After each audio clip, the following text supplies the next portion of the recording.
Welcome to the Timeless Tales Library, where stories cascade like gentle waterfalls, washing away the day's burdens from your mind.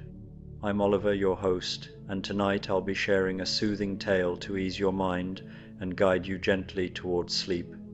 The Timeless Tales Library is made possible by listeners like you.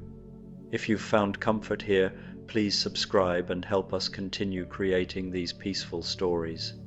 As you settle in, comment below and let me know where you are in the world tonight, and share a place you dream of a story taking you to perhaps the lavender fields of Tasmania, a monastery perched in the Himalayas, the midnight sun over Lapland, or a houseboat drifting through Kerala's backwaters. Your ideas keep our little library glowing bright. This story is about a magical neighborhood bakery where grown-up versions of beloved classic characters seek shelter from a winter storm, finding warmth, cinnamon-spiced treats, and unexpected companionship on the longest, coziest evening of the year. Now, exhale slowly and let your day's worries fade into the background. You are in a cozy chamber of the Timeless Tales Library called the Shadow Play Theatre. The books here are not meant to be read, but watched. On the walls, a soft, warm light projects beautiful shadow, puppets, simple, graceful stories that unfold in silhouettes without a single word. The only sound is a gentle, rhythmic hum, and the air is filled with the calming scent of candlelight and imagination. Feel your body sink into the comfort of your bed, your own special seat in this quiet theatre. Relax your jaw, your shoulders, and your hands. The simple, peaceful rhythm of the shadows on the wall will soothe your mind and guide your breathing into a slow, steady rhythm. Watch the first play. Let the stories of the Shadow Play Theatre lead you into a deep and peaceful sleep. The Coziest, rainy warm, cinnamon bakery, a Christmas bedtime story. The storm had been gathering all afternoon, rolling in from the east with the kind of patient inevitability that winter storms possess. By evening, fat snowflakes had begun to fall, quickly turning to freezing rain that tapped against windows like gentle, insistent fingers. The streets grew quiet as people hurried home, collars turned up against the wind, breath misting in the cold December air.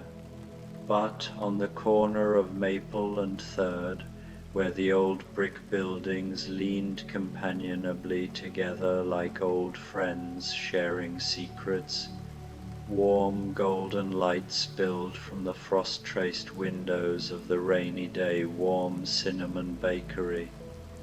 Inside, the air was thick with sweetness, cinnamon and brown sugar, vanilla and butter, the deep, comforting scent of bread baking slowly in a brick oven that had stood in that same spot for longer than anyone could remember. The bakery was small, intimate in the way that only the very best places can be. Exposed brick walls held the warmth like a gentle embrace.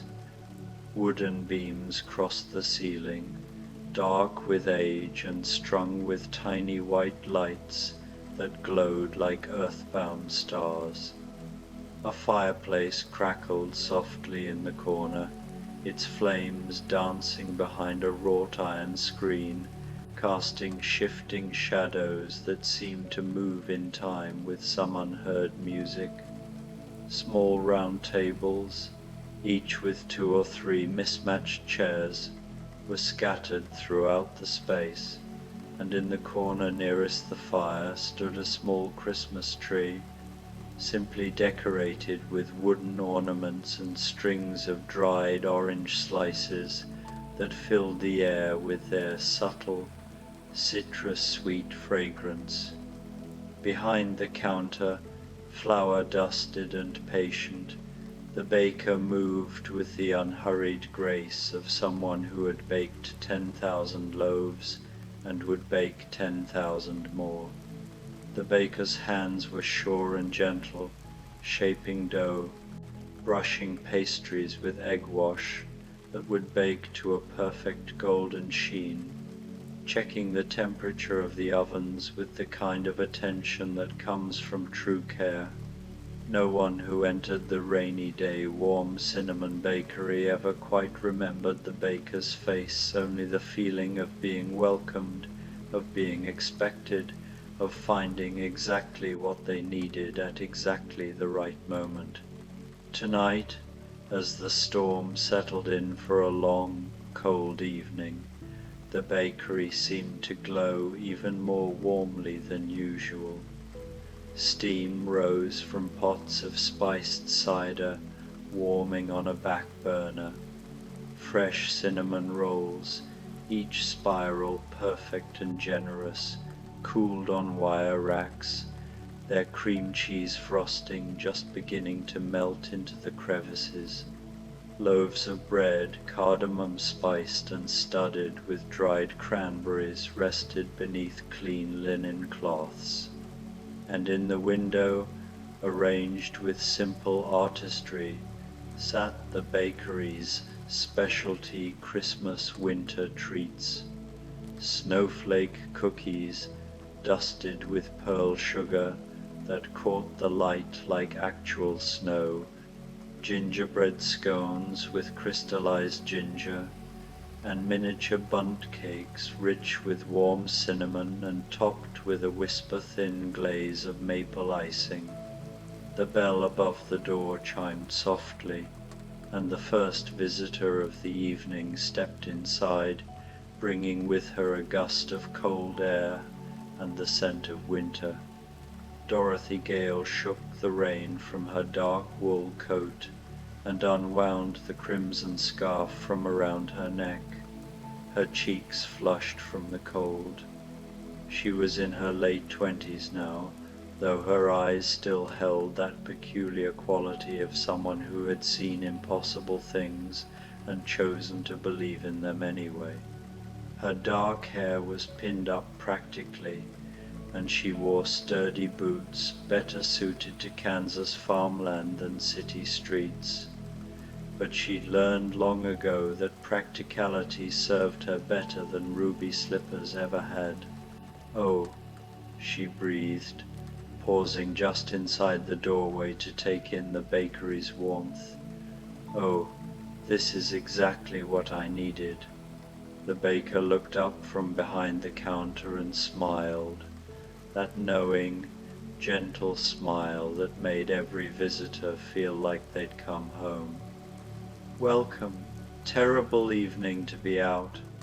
I was visiting a friend across town," Dorothy explained, approaching the counter slowly, her eyes drawn to the display of treats like a child's to a toy shop window.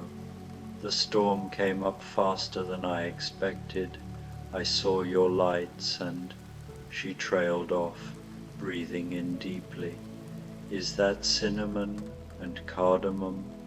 "Cardamom cranberry bread," the baker confirmed, already reaching for a loaf with gentle flour-dusted hands. "Just out of the oven 20 minutes ago.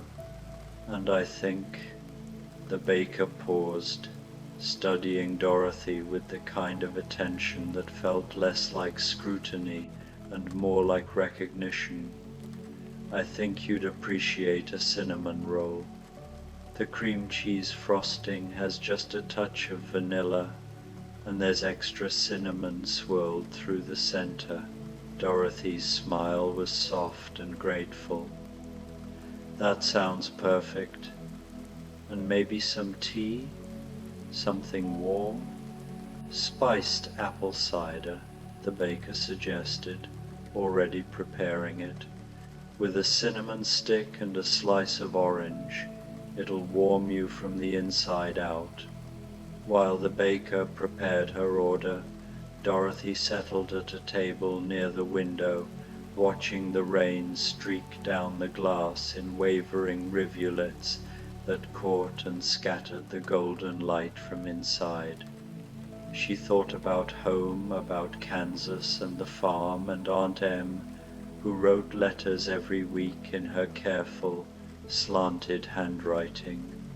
She thought about how she'd spent her early 20s trying to convince people that yes, she really had been to Oz, and no, it wasn't a dream, before finally learning that some truths were meant to be held quietly, like treasures kept in a pocket, brought out only in private moments, to remind yourself that magic was real.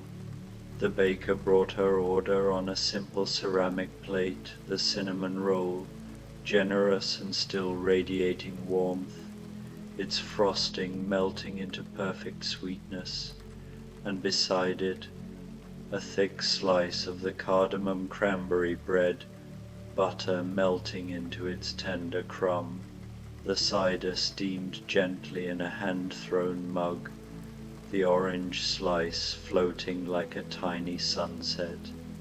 "Thank you," Dorothy said, and meant it with her whole heart. "Stay as long as you like," the baker replied. "Nights like this are for taking shelter." Dorothy took a bite of the cinnamon roll and closed her eyes. The cinnamon was warm and bold, the frosting perfectly balanced between sweet and tangy. It tasted like comfort, like safety, like everything she'd been searching for that night. Outside, the rain fell harder, but inside, wrapped in warmth and cinnamon-scented air, Dorothy felt herself begin to relax, her shoulders dropping, her breathing deepening. She had just started on the cardamom bread, which was extraordinary, the cranberries adding bursts of tartness to complement the aromatic spice, when the bell chimed again. The man who entered was tall and lean, perhaps 35, with sun-weathered skin and eyes that held the restless quality of someone who'd spent years scanning horizons. Jim Hawkins stamped his feet on the mat and ran a hand through his damp hair, looking around the bakery with the cautious appreciation of someone who'd learned young that shelter wasn't always guaranteed.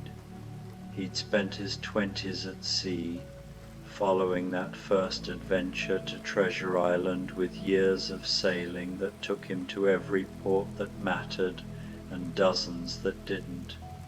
He'd been a merchant sailor, a navigator, even briefly the captain of his own small vessel, before realizing that what he'd been searching for all those years wasn't at sea at all. These days he ran a maritime museum back in Bristol, telling stories to school children about navigation by stars and the age of wooden ships, trying to find purpose in preservation rather than adventure. But sometimes, on winter evenings when the rain fell just so, he felt that old restlessness rise up the urge to find a ship, any ship, and sail away from the ordinary world. "Evening," he said to the baker, his voice carrying the faint roughness of someone who'd spent years shouting over ocean winds. "Good evening," the baker replied warmly. "You look like you've been walking a while." Jim glanced down at himself. His jacket was thoroughly soaked, his boots leaving small puddles on the worn wooden floor. "Got turned around in the storm," he admitted. "Saw your sign and hoped you might still be open." "Always open when someone needs us," the baker said simply. "What can I get you?" Jim studied the display case, his eyes lingering on the Christmas treats. "What would you recommend?" The baker thought for a moment. The gingerbread scones are exceptional tonight. Made them with crystallized ginger and a touch of blackstrap molasses. Hearty, warming, and perhaps some hot chocolate, the real kind, made with actual melted chocolate and cream, not powder, with cinnamon, of course. Sounds like exactly what I need, Jim agreed, and the baker set to work while Jim found a seat at a table near the fireplace, stretching his hands toward the warmth. From her spot by the window, Dorothy watched him settle in. There was something familiar in the way he carried himself, that quality of someone who'd traveled far and seen much, who'd learned that the world was bigger and stranger than childhood had promised. The baker brought Jim his order, 2 large scones. Their tops crackled and dark with molasses, studded with chunks of crystallized ginger that promised heat and bite. The hot chocolate was served in a deep bowl-like mug, its surface dusted with cinnamon, a small mountain of whipped cream threatening to overflow. "Thank you," Jim said, and took a careful sip of the chocolate. It was transcendent, rich and dark and complex, the cinnamon adding warmth without overwhelming the chocolate's deep bitterness. He took a bite of the scone and nearly groaned with pleasure. It was exactly right, dense without being heavy, the molasses providing a deep, almost smoky sweetness, the ginger sparking heat on his tongue. "This is incredible," he said, looking up at the baker with genuine appreciation. "Recipes passed down," the baker replied with a modest smile. "Some things improve with age." As Jim ate, savoring each bite, the storm outside intensified. The rain drummed harder against the windows, and the wind picked up, howling around the corners of the building like it was searching for a way in. But inside the rainy day warm cinnamon bakery, the fire crackled steadily, the lights glowed warm, and the air smelled of cinnamon and chocolate and fresh bread. The bell chimed a 3rd time. The woman who entered moved with quick, economical grace, shaking off the cold with a brisk efficiency. Meg Murray was 31 now, her hair still prone to wildness in humid weather, her glasses slightly fogged from the temperature change. She wore a practical wool coat over a sweater and jeans, and she carried a leather satchel that looked heavy with books or papers. She'd spent her 20s studying theoretical physics at universities across the country, trying to understand and replicate what had happened that night when she tested through space and time to save her father. The equations were there, tantalizingly close, but the human element, the love, the connection, the sheer impossible will of it, remained stubbornly outside the realm of mathematics. Eventually, she'd made peace with the fact that some things couldn't be proven, only experienced. Now she taught physics at a small college, encouraging students to question everything while secretly believing that the universe was far more magical than any equation could express. "Sorry," she said immediately, addressing both the baker and the other patrons. "I'm dripping all over your floor." "That's what floors are for," the baker said kindly. "What brings you out on such a night?" "Late meeting with a colleague," Meg explained, approaching the counter. "Ran longer than expected, and then this storm just..." She gestured vaguely at the windows. Anyway, I was hoping maybe you had coffee, or really anything warm. The baker tilted their head, considering. I have something better than coffee for tonight. Do you trust me? Meg blinked, surprised by the question. Then she smiled that warm, slightly lopsided smile that made her look suddenly younger. You know what? Yes, yes I do. Excellent. The baker began preparing something, moving between the counter and the back area with assured purpose. The storm's going to last a while longer. Make yourself comfortable.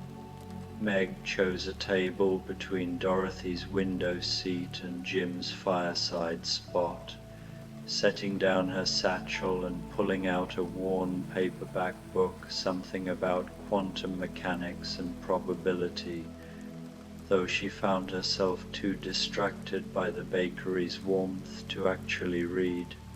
The baker brought her a thick slice of something that looked like spice cake, dark and dense, with a cream cheese frosting that had been swirled rather than smoothed.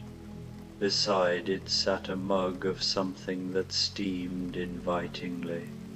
This is a brown butter cinnamon cake, the baker explained.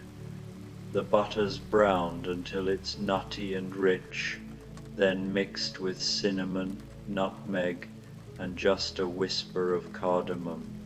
And this, indicating the mug, is a cinnamon cafe con leche, strong espresso, warm milk, vanilla, and cinnamon. It'll keep you alert enough to read, but calm enough to relax.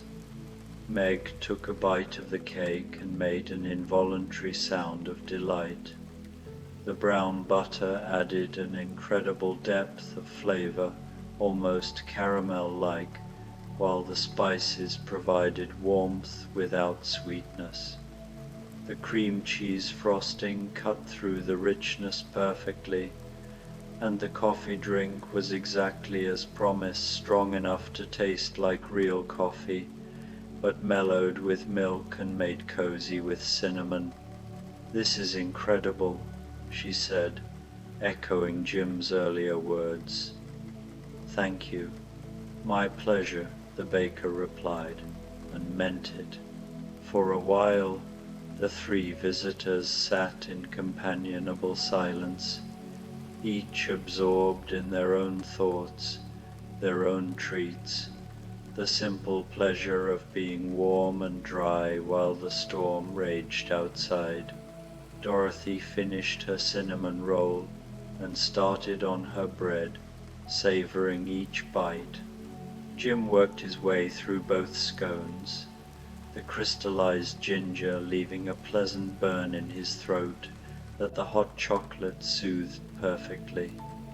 Meg alternated between bites of the dense, complex cake and sips of her cinnamon coffee, feeling tension she hadn't even known she was carrying begin to dissolve.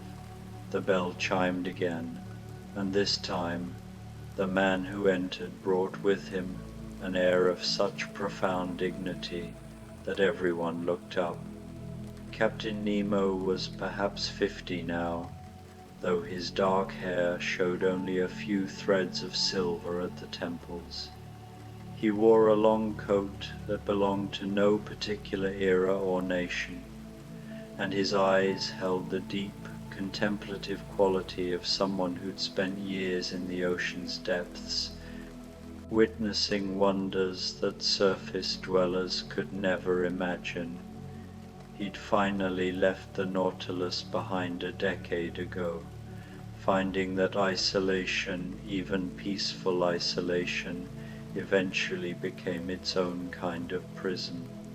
Now he worked as a marine conservationist, fighting to protect the oceans he loved, speaking at international conferences with the same passionate conviction he'd once directed toward rebellion. "Good evening," he said, his voice carrying a faint accent that suggested a dozen different places of origin. "I apologize for the intrusion." "No intrusion," the baker assured him. "Welcome to the rainy day warm cinnamon bakery. Please, come in from the cold." Nemo stepped fully inside, taking in the space with the kind of careful attention he'd once used to study underwater grottos and ancient shipwrecks. His gaze lingered on the other patrons, Dorothy, Jim, Meg, and something in his expression softened slightly. "I confess, I am not usually drawn to such cheerful establishments," he said, approaching the counter, "but tonight the storm reminded me of other storms, darker ones, and I found I did not wish to be alone with those memories." The baker nodded with understanding. "Sometimes the best shelter is one we share with others. May I suggest something for you?" "Please," Nemo said simply. The baker moved to the display case and carefully selected one of the miniature bundt cakes, the ones glazed with maple icing that shimmered in the soft light. "This is a maple cinnamon bundt cake, dense but tender, rich with butter and warm spices, finished with real maple syrup from Vermont.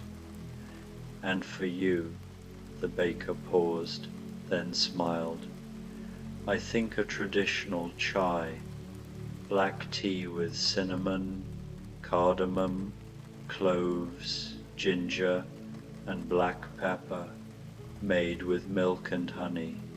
It's warming and complex. I think you'll appreciate its depth."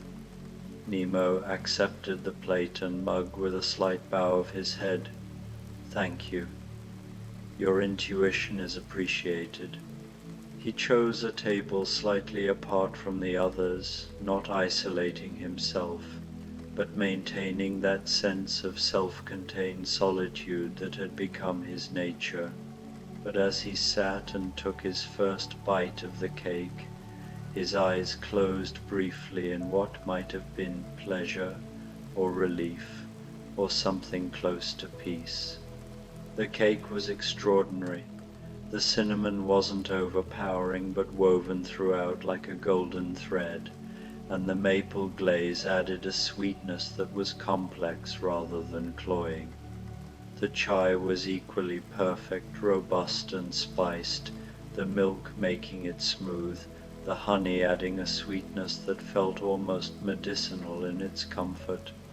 For the first time in days, Nemo felt the tight knot of tension in his chest begin to loosen. The storm continued its patient assault on the city. Rain lashed the windows in waves, and somewhere in the distance, thunder rumbled like a giant turning in its sleep. But inside the bakery, warmth held steady. The fire crackled. The ovens hummed their gentle heat. The lights glowed like captured starlight. Dorothy found herself watching the other patrons with quiet interest. There was something in their faces, in Jim's weathered features, in Meg's sharp intelligence tempered with something softer, in Captain Nemo's careful reserve that felt familiar. These were people who'd traveled, who'd seen things, who'd learned that the world was bigger and stranger than it first appeared. Almost without thinking, she spoke.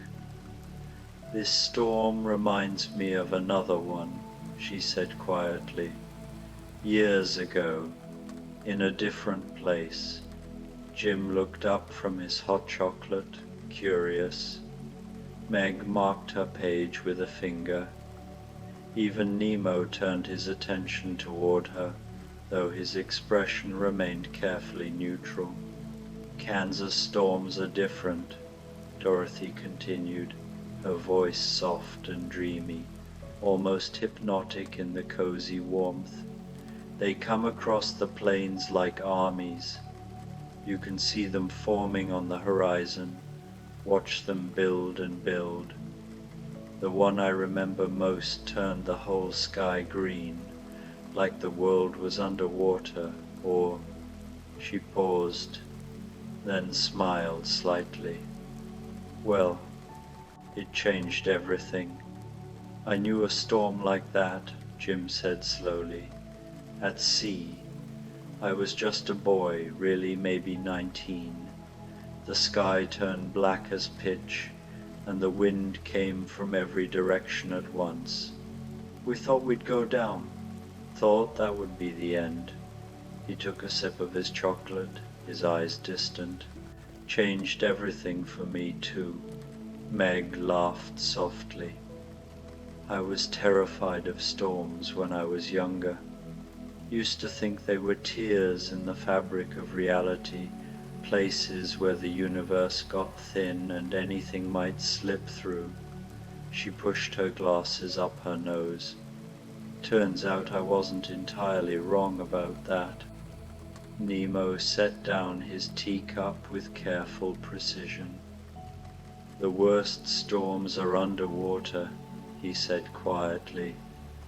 Surface dwellers don't realize there are currents far below that can crush a vessel like paper. Darkness so complete that light becomes meaningless. And yet, he paused, his expression softening almost imperceptibly, there is also beauty there, bioluminescence, creatures that make their own light in the darkness, gardens of coral and fish in colors that have no names. I've always wanted to see that, Jim said suddenly, leaning forward. The deep ocean. Spent 20 years sailing on top of it, but never went down into it. Most don't, Nemo replied. Most are afraid. Why you? Meg asked, genuinely curious. Afraid, I mean? Nemo considered the question seriously. Not of the ocean itself, of what I might become if I stayed too long in the darkness, yes. That frightened me. He picked up his chai and took a long sip, as if the warmth could chase away old ghosts. So I came back to the surface, found different ways to serve what I love. The baker moved quietly through the space, refreshing drinks without being asked, bringing small additional treats, a plate of those snowflake cookies dusted with pearl sugar, set in the center of the room where anyone could reach them. Another slice of the cardamom cranberry bread for Dorothy, a third gingerbread scone for Jim, who'd clearly loved the first two. A small dish of candied orange peel for Captain Nemo, who accepted it with surprised gratitude. The bell chimed one more time, and the final visitor of the evening stepped inside. Wendy Darling was 32, dressed in a practical navy coat with silver buttons, her brown hair pinned up in a style that was professional but not severe. She carried an umbrella that had clearly lost its battle with the wind, its spokes bent at odd angles. But her face, when she looked around the bakery, transformed with delight. "Oh," she breathed, "oh, this is perfect." She'd spent her 20s writing stories for children about far-off places and impossible adventures, trying to capture on paper the feeling of flying, of starlight, of belief so strong it could make anything possible. Her books did well enough, though critics sometimes called them nostalgic or sentimental. Words she'd learned could be daggers wrapped in velvet. But children wrote her letters saying her stories made them feel brave, made them believe in magic, and that was worth any number of dismissive reviews. Now she worked as an editor at a small publishing house, championing other writers' impossible stories, helping them find the words to make magic feel real. "Welcome," the baker said warmly. "You're just in time." "For what?" Wendy asked, but she was smiling as she said it. "For whatever you need," the baker replied.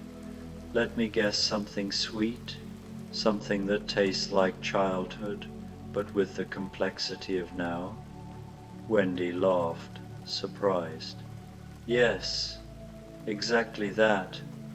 The baker moved with practiced grace, preparing something special. When they returned, they carried a small plate with what looked like a cinnamon sugar cookie, but topped with something that sparkled like frost or like fairy dust, if one were inclined toward such fancies. Beside it was a small cup of something that steamed and smelled of vanilla and cinnamon and something else, something Wendy couldn't quite name, but that made her think of flying. "This is a brown sugar cinnamon cookie with vanilla cinnamon glaze," the baker explained. "The sugar is slightly caramelized, which gives it depth. And this is a vanilla cinnamon steamer, steamed milk with vanilla bean and cinnamon, topped with just a touch of whipped cream. It's sweet without being childish, complex without losing its sense of wonder." Wendy found a table near the others, not quite joining them, but close enough to feel part of something. She took a bite of the cookie and closed her eyes. It tasted exactly like the baker had promised, like childhood memories filtered through adult understanding, like stories that mean different things at different ages, like magic that doesn't disappear just because you grow up. It just becomes harder to name. For a long moment, the bakery held 6 souls, 7, counting the baker each lost in their own thoughts, their own treats, their own quiet peace. The storm outside had reached its peak, rain drumming steadily against the windows, wind howling like it was singing some ancient, wordless song. But inside, warmth held steady. Meg was the one who broke the silence this time, looking up from her book with a slightly sheepish expression. "Can I ask something that might sound strange?" "By all means," Nemo said, and there was almost amusement in his deep voice. "Do you ever feel like—" Meg paused, searching for words. "Like you've lived 2 different lives? Like there's the person you are in your everyday world, and then there's this other person, this other version, who experienced something impossible, and you have to carry them both?" Dorothy's breath caught. "Yes," she said immediately. "Yes, exactly that. I spent 10 years at sea trying to figure out which version was real," Jim admitted. "The boy who found treasure and fought pirates, or the man who had to pay bills and fix leaky roofs and live an ordinary life. I chose the impossible life," Nemo said quietly, "and found it was possible to be too isolated, even in wonders. Now I try to find balance." Wendy set down her cookie and looked at each of them in turn. "I write stories about children who have adventures, and Every single story is about trying to answer one question. What do you do after the adventure ends? How do you come home? Do you have an answer? Dorothy asked softly. Wendy smiled. I think you bring the magic back with you. Not the obvious kind, not flying or treasure or... She gestured vaguely. Whatever impossible thing you experienced, but the belief, the wonder, the knowledge that the world is bigger and stranger and more magical than it seems. And you find places like this, Jim added, gesturing around the bakery. Places that remember, places that understand. The baker, who had been working quietly behind the counter, looked up and met each person's eyes in turn. Their expression was knowing, gentle, perhaps a bit mysterious. Stories find their way to each other, they said simply, and so do the people who carry them. For a moment, something passed between them all, a recognition, an understanding, a sense of shared experience that went beyond words. Then Meg laughed, breaking the spell gently. This is the strangest and most wonderful evening I've had in years. To strange evenings, Jim said, raising his mug of hot chocolate. The others raised their own drinks, Dorothy her cider, Meg her cinnamon coffee, Nemo his chai, Wendy her vanilla cinnamon steamer. To strange evenings, they echoed. The baker brought out more treats than a whole tray of them, arranged with simple artistry, more of the snowflake cookies, slices of the various breads and cakes, small tartlets filled with spiced apple and topped with crumble, miniature cinnamon rolls, perfect for 1 or 2 bites. Everything infused with that warming, comforting presence of cinnamon that had become the evening's signature. On the house, the baker said when they tried to protest, nights like this are rare, might as well make the most of them. So they did. They shared treats, passing plates, and trying different combinations. The snowflake cookies were buttery and delicate, melting on the tongue. The apple tartlets were perfectly balanced, tart fruit against sweet crumble, warm cinnamon throughout. Someone started a pot of fresh coffee, and someone else found a deck of cards tucked into a shelf. And soon they were playing a casual game of something no one could quite remember the rules. But it didn't matter. Stories emerged gradually, comfortably. Not the dramatic parts, not the tornadoes or the treasures or the underwater kingdoms, but the small moments. The way light looked at certain times of day. The taste of a particular food that meant home. The friends they'd made, the lessons they'd learned, the ways they'd grown. Dorothy talked about the farm, about early mornings milking cows and late evenings watching thunderstorms roll across the plains. Jim described ports of call, Istanbul at dawn, Barcelona at sunset, the way Singapore smelled of spices and salt. Meg explained quantum entanglement in terms so clear and simple that even Nemo, who understood more physics than he let on, nodded with appreciation. Nemo spoke of coral reefs and bioluminescent creatures, his voice taking on a quality almost like poetry when he described the ocean's beauty.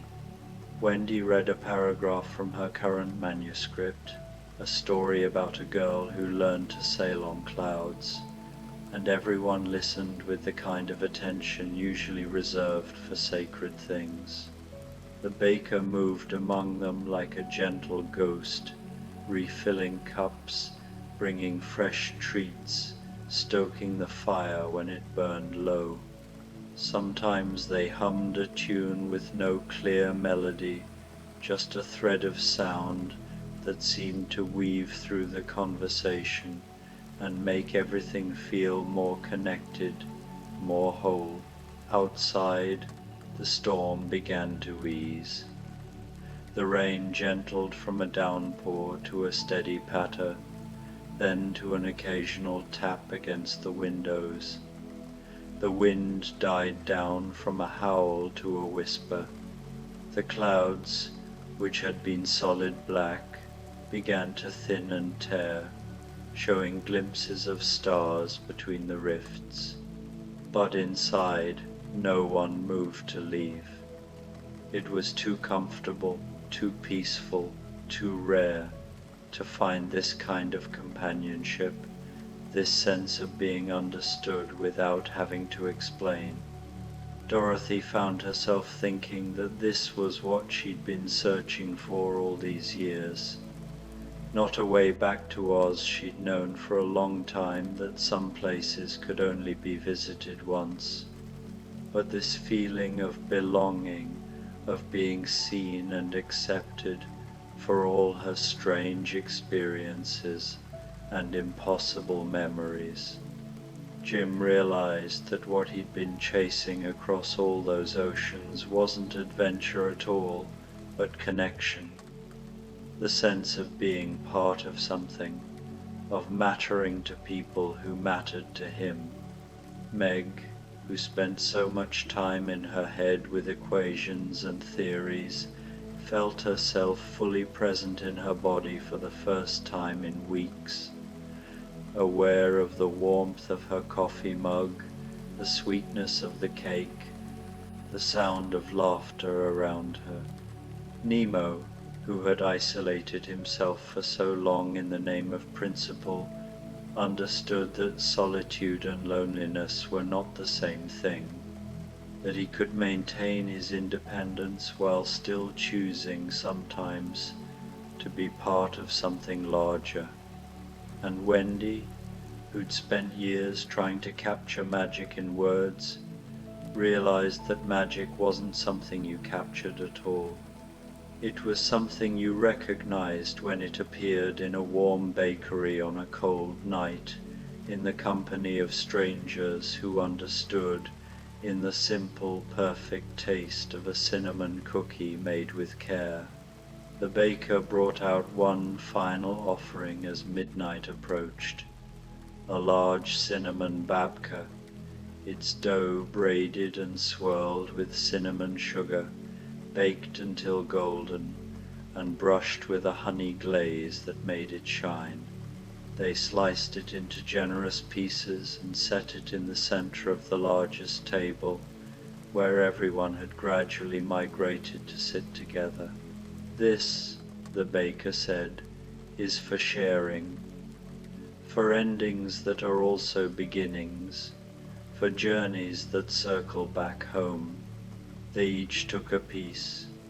The babka was transcendent, tender and rich. The cinnamon swirled throughout in perfect spirals, the honey glaze adding just enough sweetness to balance the spice. It was the kind of food that demanded to be eaten slowly, savored, appreciated with full attention. As they ate, the conversation drifted into comfortable silence. The fire crackled softly. The last of the rain pattered against the windows. The Christmas tree lights twinkled in the corner, and everyone felt deeply and completely at peace. Dorothy yawned first, covering her mouth with one hand. I should probably think about finding my way home. I have a spare umbrella, the baker offered. Several, actually, and the rain's mostly stopped, but no one moved. Not quite yet. Thank you, Jim said, looking around at all of them, the other patrons, the baker, the warm, glowing space of the bakery itself. This has been, I didn't know I needed this, but I did. We all did, Meg agreed softly. Nemo inclined his head in agreement. Wendy smiled, that warm, knowing smile of someone who just experienced exactly the kind of moment she tried to capture in her stories. Eventually, reluctantly, they began to gather their things. Coats were retrieved. The baker provided umbrellas, sturdy, practical ones that would actually stand up to wind. Scarves were wrapped, buttons fastened. But before they left, they exchanged information, phone numbers, email addresses, a promise to meet again, maybe not here, maybe not soon, but someday. Because finding people who understood, who'd traveled similar strange roads, was too rare to let slip away. Dorothy was the last to leave. She paused at the door, looking back at the baker. "Thank you," she said, for everything." The baker smiled. "The bakery is always here when you need it. Remember that." Dorothy nodded, understanding something unspoken in those words. She stepped out into the night, which had gone still and quiet. The storm had passed completely now, leaving the air washed clean and smelling of winter and possibility. Stars shone between the breaking clouds. She walked home slowly, savoring the lingering taste of cinnamon on her tongue, feeling warm despite the cold. Behind her, the lights of the rainy day warm cinnamon bakery glowed steady in the darkness. Inside, the baker cleaned up slowly, methodically, humming that same tuneless melody. The fire burned down to embers. The ovens cooled. The last of the snowflake cookies were packed away in a tin for tomorrow, and somewhere in the night, 5 people walked to their separate homes, each carrying with them the warmth of the evening, the taste of cinnamon and chocolate and brown butter, the sound of genuine laughter, the feeling of being understood, each carrying a small piece of magic back into the ordinary world. The rainy day warm cinnamon bakery stood quiet and dark now, but not empty, never empty, because some places hold more than just bricks and mortar. Some places hold stories, hold memories, hold the promise that whenever you need shelter from the storm, whatever storm you're facing, there will be a warm light waiting. There will be the scent of cinnamon and fresh bread. There will be exactly what you need, served with care by hands that understand. And there will be others like you, carrying their own impossible stories, their own hard-won wisdom, their own quiet magic, all seeking the same things: warmth, comfort, connection, and the simple, profound grace of a perfect cinnamon roll on a cold winter night. The night deepened, the stars brightened, the city slept, and in the morning, the rainy day warm cinnamon bakery would open its doors again, ready to offer shelter to whoever needed it next. Because some places exist outside of ordinary time, in that soft space between waking and dreaming, between story and truth, between the impossible adventures of our past and the quiet contentment of now. The bakery would be there, patient and steady, smelling of cinnamon and welcome, always. Sleep well, dear traveler. The storm has passed. Tomorrow is a new day, and somewhere in a bakery on the corner of Maple and Third, fresh bread is rising, cinnamon is warming, and the door is always open when you need it. Good night.